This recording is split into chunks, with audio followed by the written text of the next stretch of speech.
Well, the idea is that you're never trying to make a programmer. You're never trying to fill a slot. Mm. You are trying to make a classic.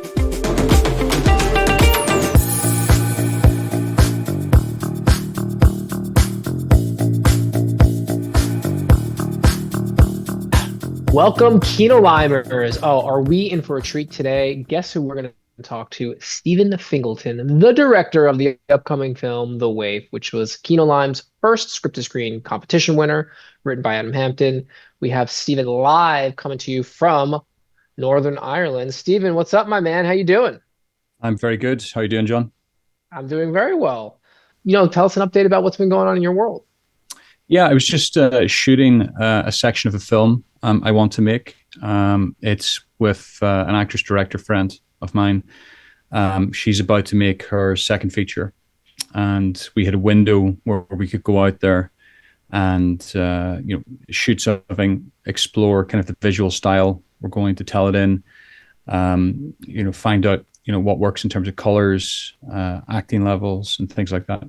So it was a very interesting experience. It was my first time in the Republic of Georgia, and it's got a really interesting film industry. It's quite old, but the crew is very young, and the locations are absolutely amazing. I've never been to Georgia, the country. What's the one, just out of interest, what's the one like thing that blew you away in a positive about the country and what your experience was over there working? Well, I mean, aside from the people who are tremendously friendly, extremely hardworking, it was the scale of Georgia's history. We went to a very, very rural, semi-desert site. So that was kind of like a Monument Valley type setup.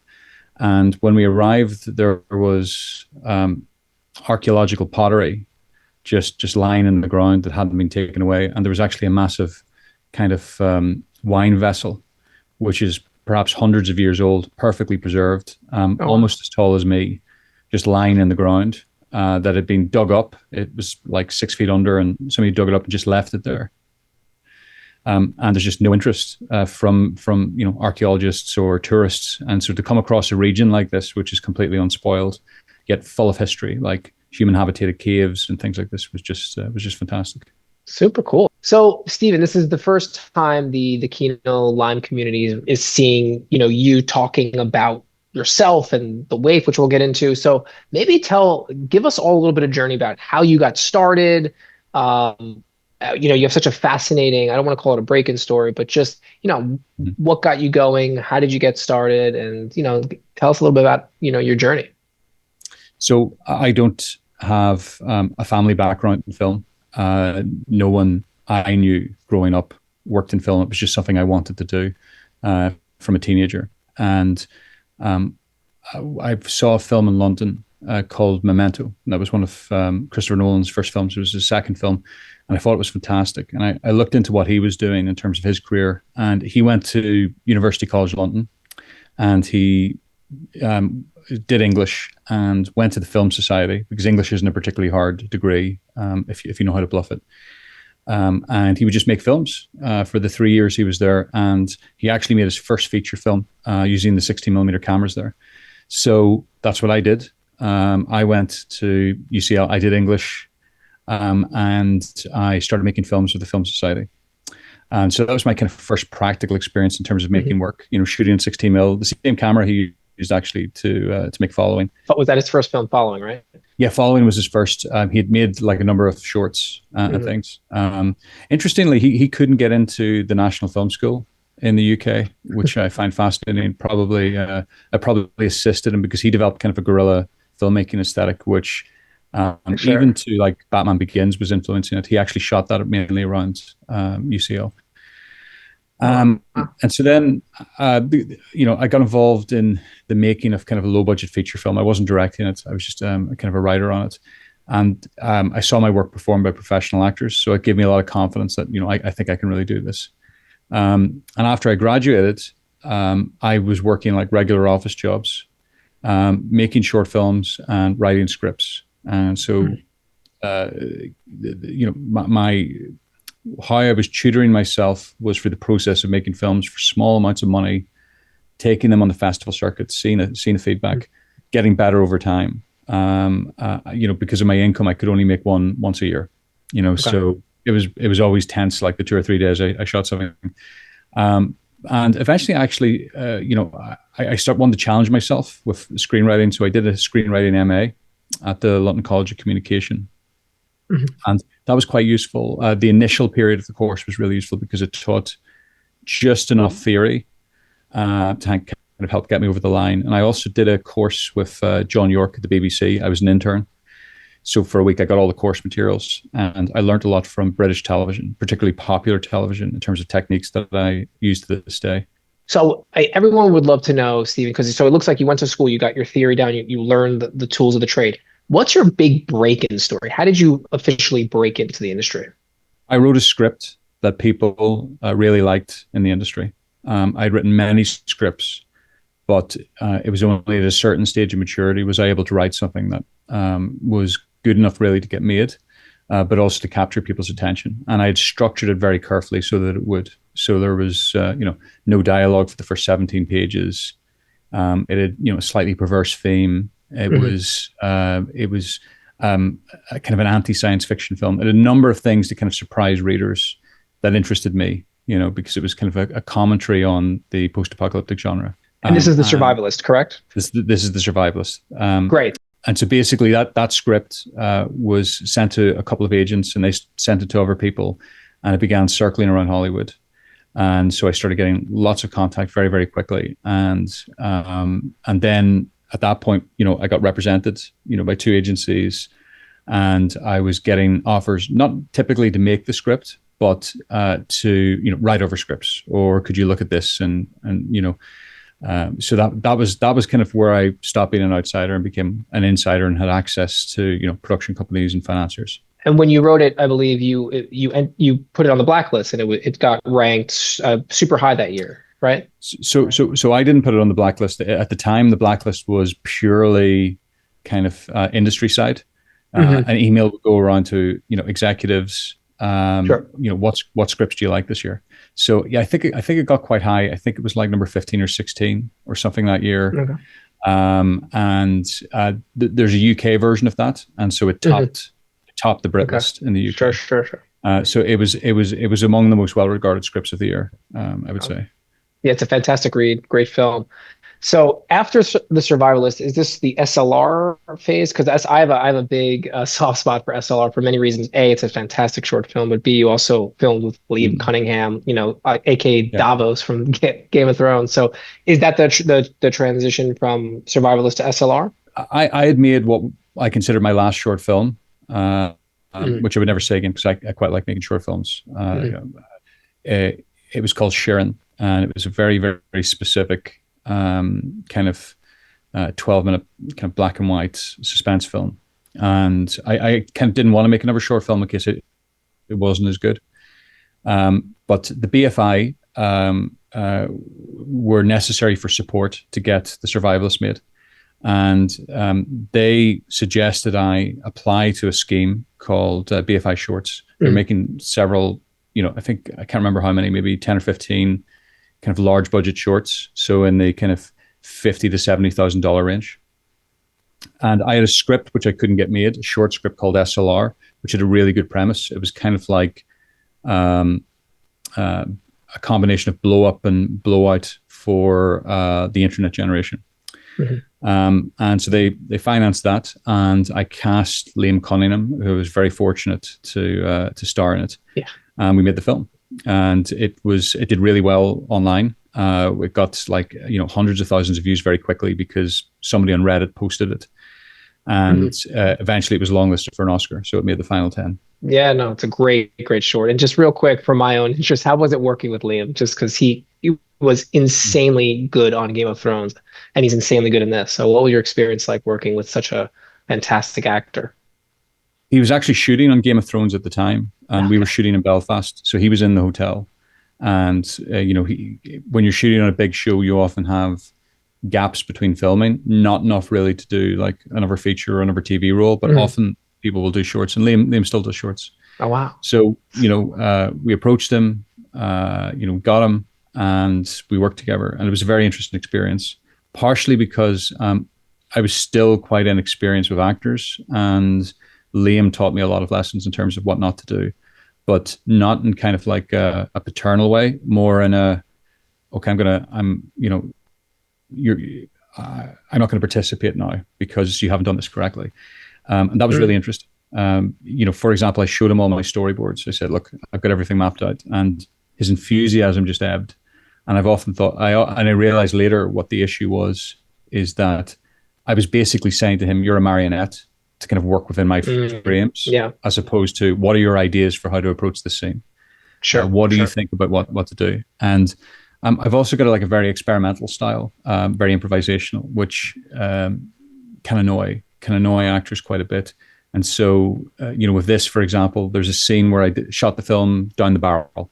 Okay, so the Yeah. actors are looking into the camera, Mhm. and I felt it would help performance if the actor the person is playing against was actually looking into the EVF, looking into the eyepiece, and Liam wasn't having it. He's like, no, Yeah, I'm not doing that. I'm not doing that. yeah, So, yeah, yeah, yeah. but you only get better by playing a better opponent. And Liam was very, very useful in that regard. I think he's very good in the film. And every performer I've worked with since has been informed, by moments like that, working with somebody who's kind of like a thoroughbred actor who demands and expects a certain type of performance. You have to deliver it, and if you don't, he's not going to let you catch up.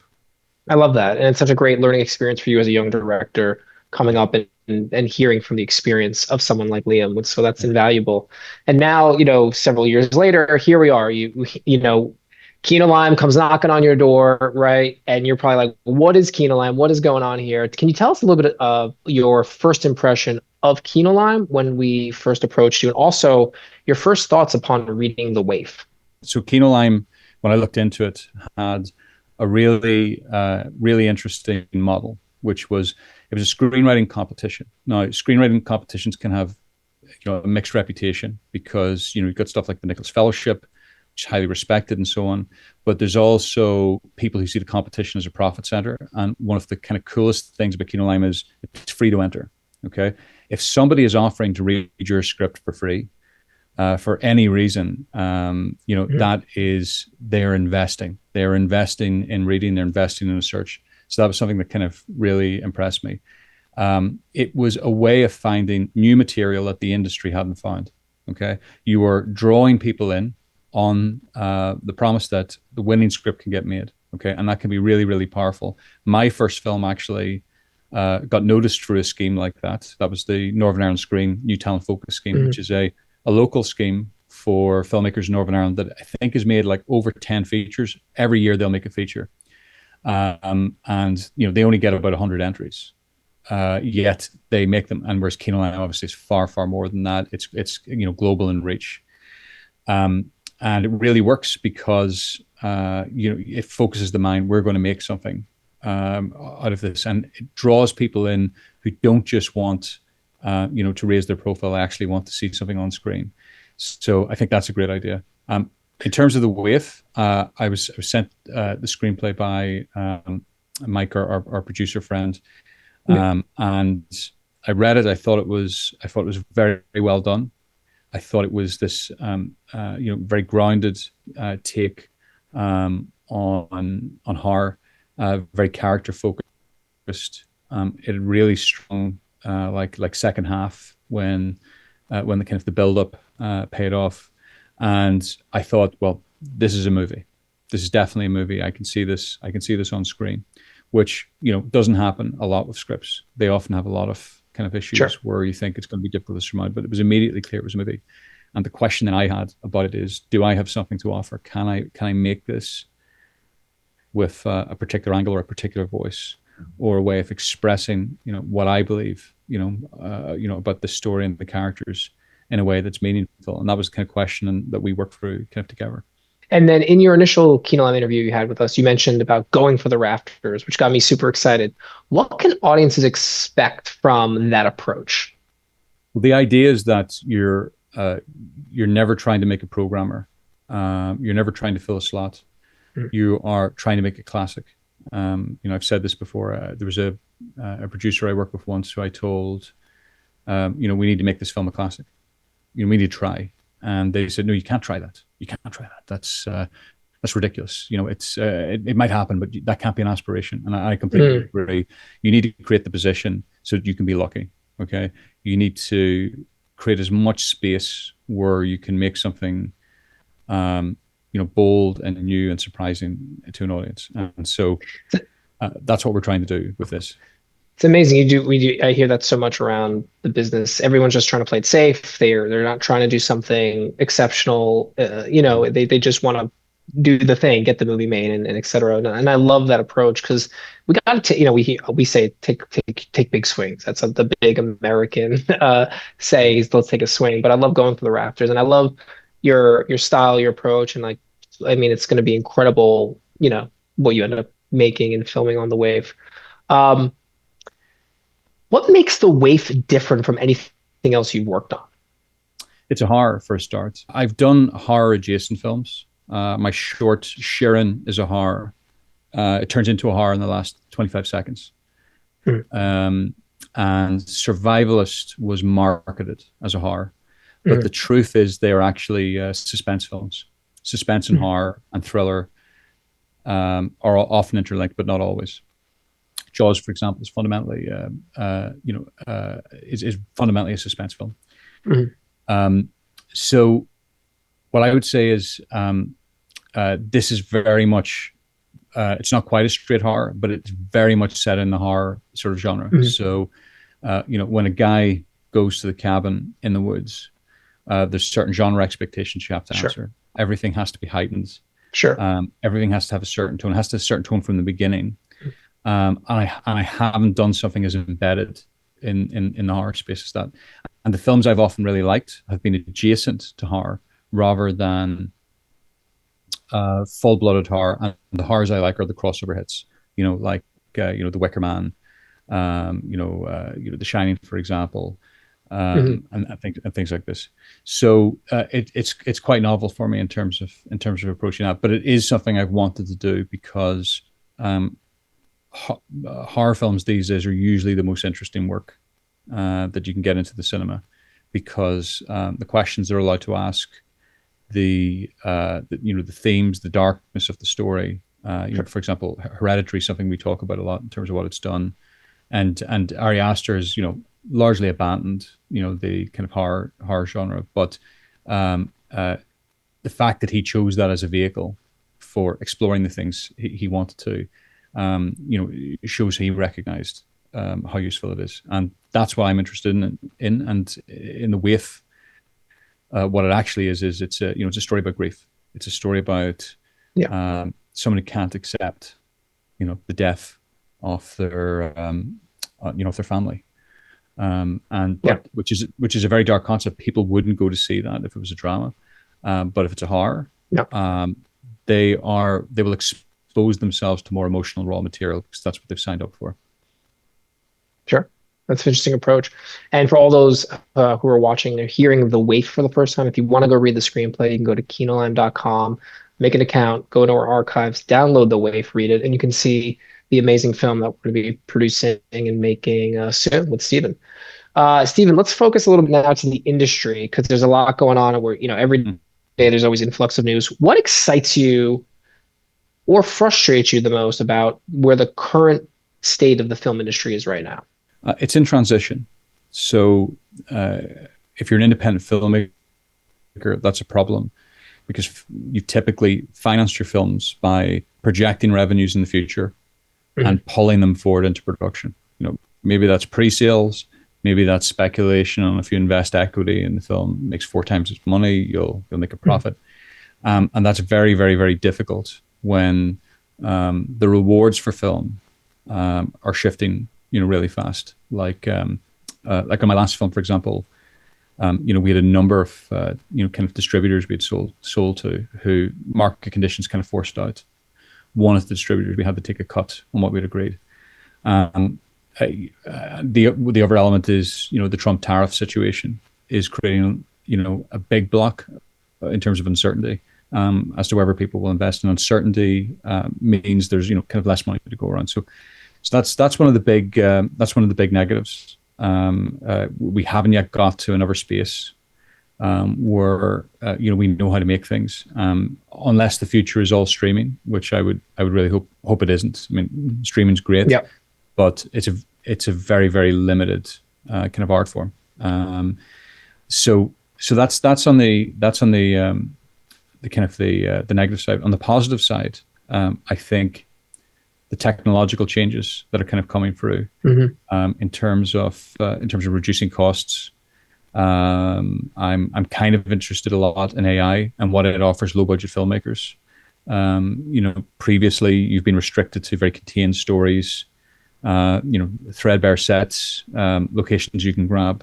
There's going to be a future where someone can make Lord of the Rings with just great actors they know, and compete and really compete with the biggest contenders.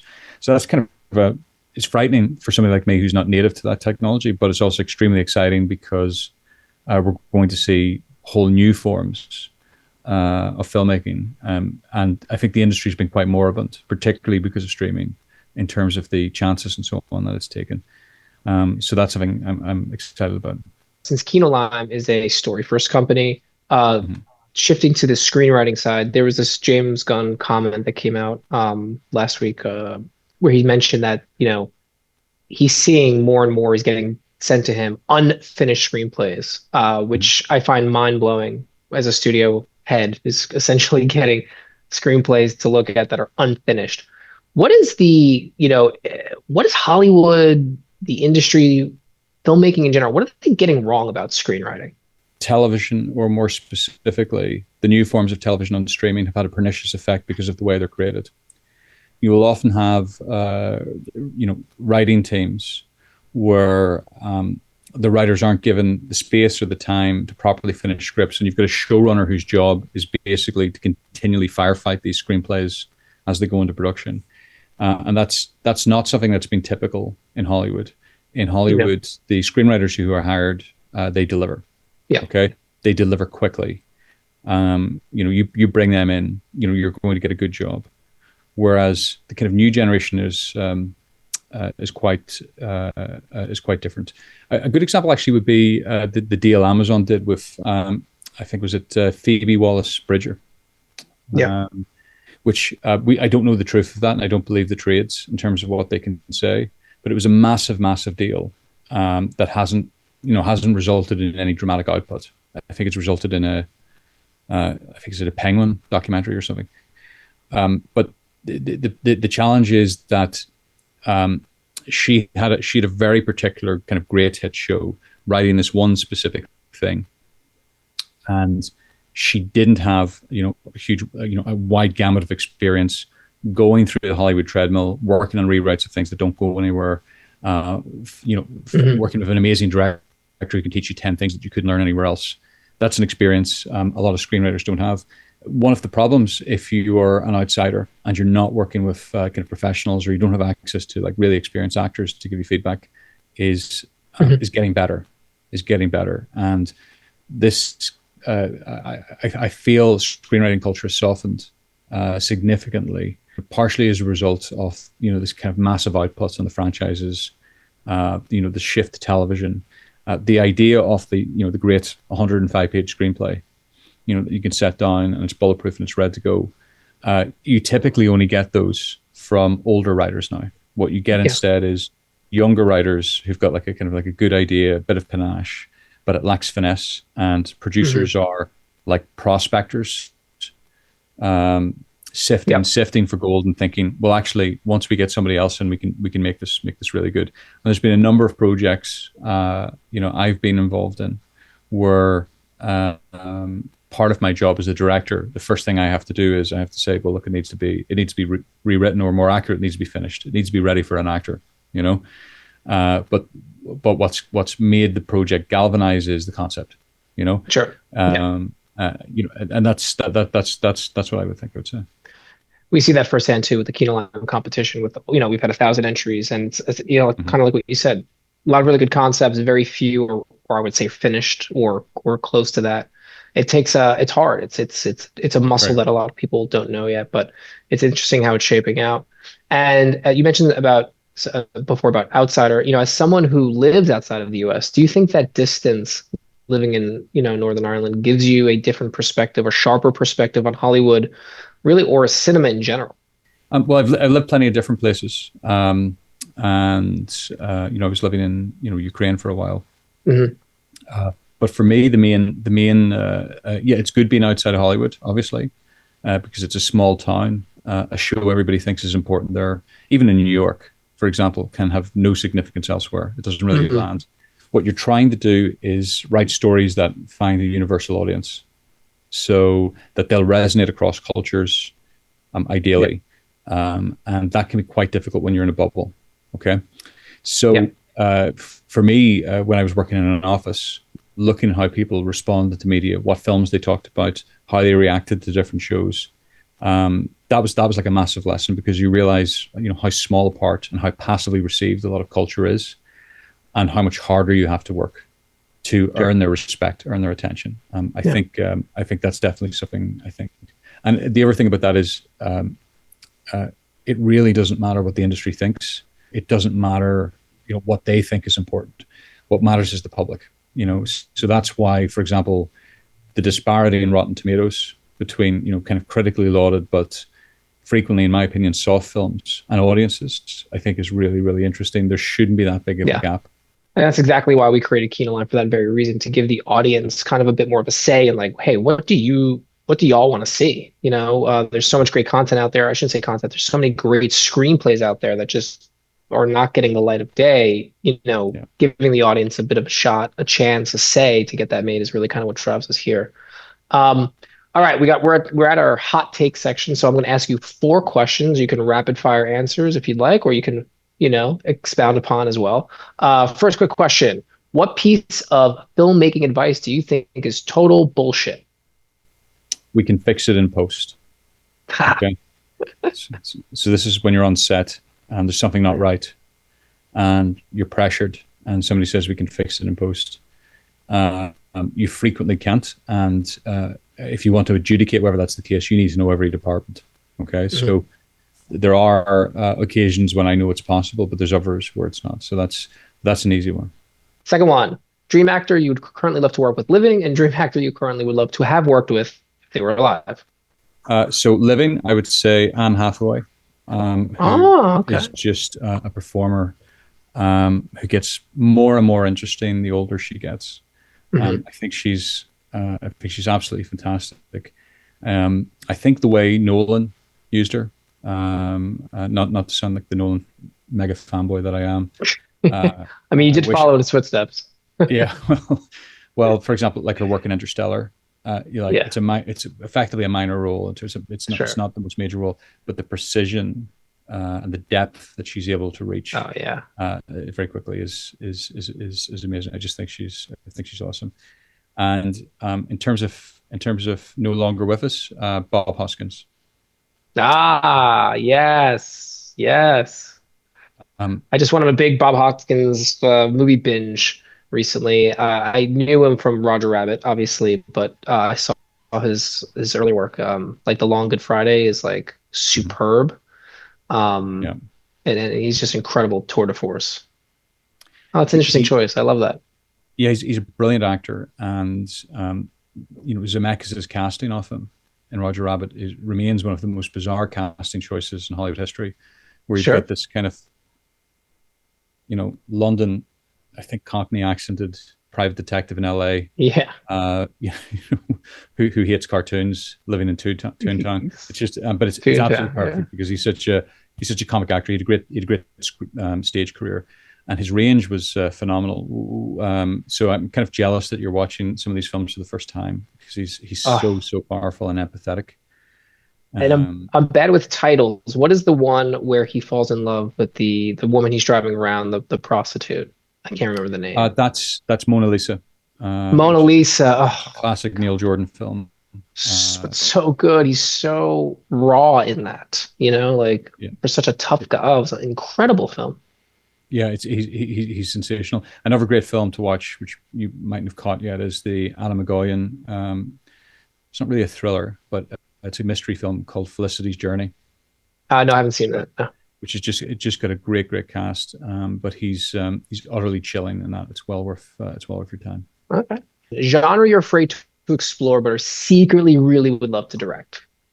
I'd probably say a musical, um, Oh, okay. Yeah.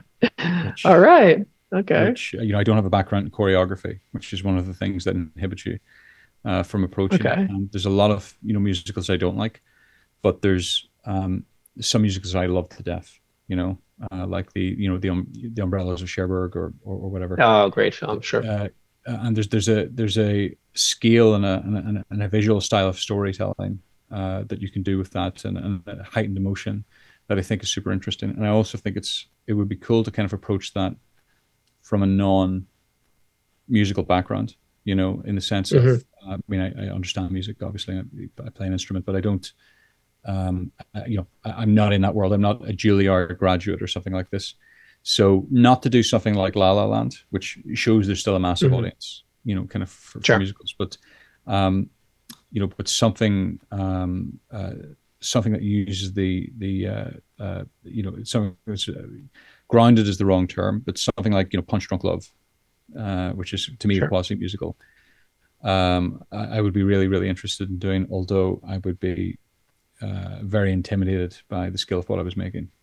But I think that's even more of the reason to do that, I would say, when you're secretly afraid of something, dive head in. Because I'm curious with directors who, there was a director I was working with, very famous director, who did a specific genre, and I like urged him to try something completely different just to see what would come out, because Yeah, when you get comfortable, maybe you start making predictable moves as a director. But when you're uncomfortable, I think that that's when real beauty or originality can pop. And I would totally go see your musical, Stephen. And last question. Oh, the best screenwriting advice you've ever heard. it's almost certainly going to be something from John Yorke. Um, yeah, I'll give it. This is kind of the Uber one, which was he gave an example on the course of two different episodes of EastEnders. Okay, Mhm. uh, both of which were seen by a huge number of people. I think they were seen by about 20 million people in the UK each. And one was about the confrontation between the Mitchell brothers, who are kind of the hard men on the show, because one of them had an affair with the other man's wife, right? And the other was two characters running off together. And he did a show of hands. He says, "Who can remember the Mitchell brothers fight?" And almost everyone raised their hands. And then he says, "Who can remember this scene?" Mhm. And like two or three. So even though the chances are they all watched them, they could only remember Mhm. the Mitchell brothers scene. And he basically says, this is about resonance. The reason that scene has power in the mind is because it's a story that resonates. It is about a man uh, cheating with his sister-in-law and the betrayal of his brother. Okay, and they're violent men. Mhm. They love each other, but they're going to come to blows of this. It could result in death. Okay, Mhm. whereas the other scene, these characters would never have gone away together. It doesn't make any sense. It's a mound of exposition about what they're doing, Mhm. and that concept of resonance, I found extremely useful. Which is this true, or is it not true? Does it resonate? Will it resonate in the future? And for me, it's the most important thing when reading a script or thinking what to do with it or thinking what to write. Will this resonate? Is it true what you're doing? A great piece of advice for all you screenwriters out there. Next time you approach a screenplay or a scene, think of a resonance coming to you from John Yorke via Stephen Fingleton. Stephen, before we let you go, thank you so much for your time, by the way. Any parting words to the Kinolime community who is first meeting you out there and, seeing you for the first time and hearing, your voice and your approach to things? Anything you'd like to say? Yeah, well, I'm very flattered to have an opportunity to make the first production. Um, I think this is you're part of a very bold experiment that you should be very glad to be a part of and take all the learning that you can. It's almost unique as far as I can tell. It's completely unique in terms of all that it does. I would read as many of the scripts as you can, that have been entered. I'd look at the archive. I'd start developing your own sense of taste as to what works and what doesn't work, and get involved in the community. See how other people react. Challenge yourself by exposing yourself to kind of other viewpoints on writing.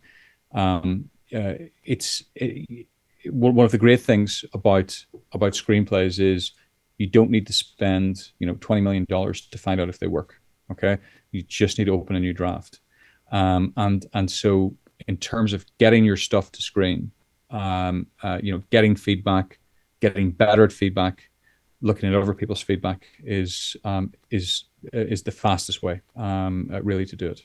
There you go. Our future director of the Waif, Stephen Fingleton. So for all Kinolimers out there, we're in our final voting stage right now. The top three are left. Read, rate, and vote your favorites. Stephen, thank you so much again for your time. Appreciate all your efforts, and we're so excited for what's coming up next. Awesome, John. Thanks for having me. All right, thank you. All right, be well.